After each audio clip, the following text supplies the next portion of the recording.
So it does seem like the government are going to go ahead with scrapping the triple lock pretty much. What the triple lock is, if you know, and Ireland of course is a neutral country, is basically the need to prove for both Dáil Éireann and the United Nations to deploy peacekeepers, deploy Irish troops, say, to Lebanon or to Syria or to peacekeeping operations.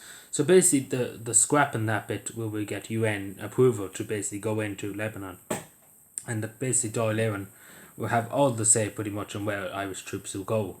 Now, it's very, very worrying. As a neutral country, too, you can't really do much. We're not a NATO country.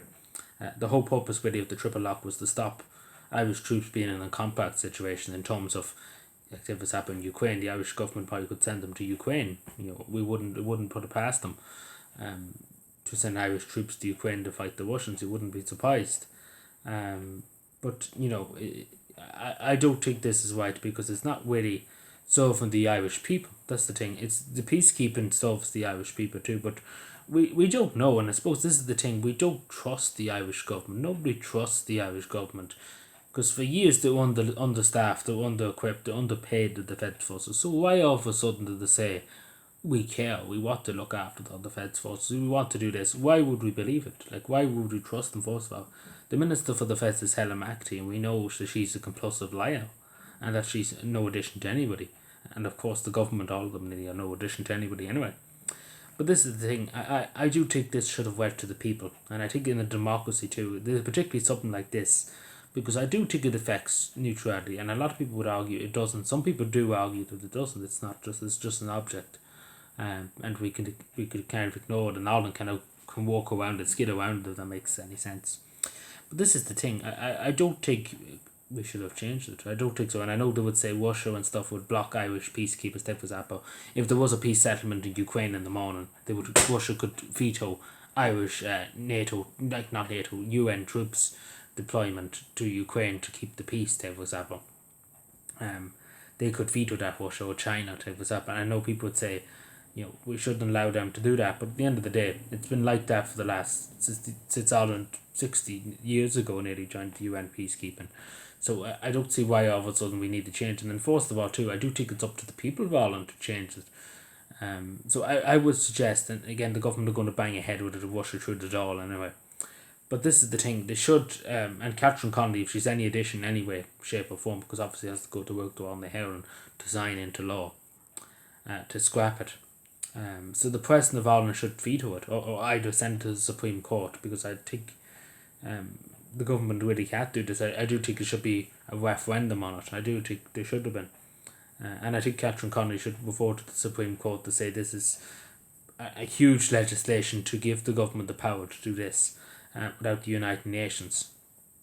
That the people of Ireland should have the final say on what should it go ahead or should not go ahead, because at the end of the day, I think opinion really, there's a good few people forward, don't get me wrong, there's a good few people saying yeah, we get rid of it, but a lot of them people want to join NATO and they won't be the first people on the front line, they'll be the last people to be sent. But this is the thing, the people of Ireland, I think nearly in some polls I've seen 70%, in other polls 80%, don't think it's necessary. A lot of people don't see the point in it. That's what I'm trying to say. A lot of people don't see why we're doing it all of a sudden. Because it'd be different if we joined just the UN now. We joined it last week and we're like, oh yeah, it's going to be an object. But this is 60 years ago we're talking about. I know they say the change in the environment, Russia, etc. and China. Understandably, fair enough. But this is the thing. I don't know. I don't agree that they're doing this in the best interest of the Irish Republic. I'd generally be honest with you. And I do think this is a war on neutrality before they join NATO, and I think this is what the government are planning, a war on neutrality, to try and demonise and try to undermine and underdevelop Irish neutrality, to get rid of it, to kick it out, because we know the government are hellbound to get us into NATO, whatever the cost. And the Irish people are not for it. Simple as that. The Irish people are just simply against any military alliance. We have ourselves, and that's it. For hundreds of years we were on our own. And for the last 100 years we had to fight for our own independence, our own freedom. We had no other country here to fight our battles. We fight our own battles if needs be. And that's the simple as that. And the majority of Irish people believe in that. And we don't need any country to govern us.